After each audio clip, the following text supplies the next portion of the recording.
Kung ang ibang actress ay hindi basta-basta magpo-post ng photo nila sa social media nang hindi nakaayos, aba ibang-iba sa kanila si Nadine Lustre. Isa si Nadine sa ilang ma-actress na deadma kahit walang makeup. Malaki nga ang kumpiyansa ni Nadine sa angking ganda niya na very natural. Gaya na lang ng latest post niya sa kanyang Instagram store, fresh lang ang peg niya na halos basa pa ang hair, no makeup nga ang peg ni Nadine. At least may tiwala talaga si Nadine sa kanyang natural beauty. Nasa Siargao nga pala ngayon si Nadine para sa taping ng bago niyang serye. Super tat si Kim Chiu sa sobrang daming fan na sumalubong sa kanila ni Paolo sa airport ng Toronto sa Ontario, Canada.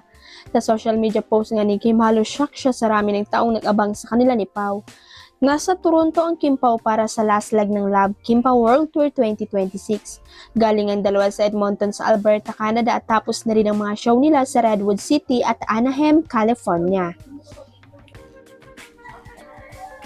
Parang tinudo na nga ng Kim Pao fans ang support nila sa bias ng Love Team, kaya kahit sa airport pa lang ay dinumog na nila sina Kim at Paolo.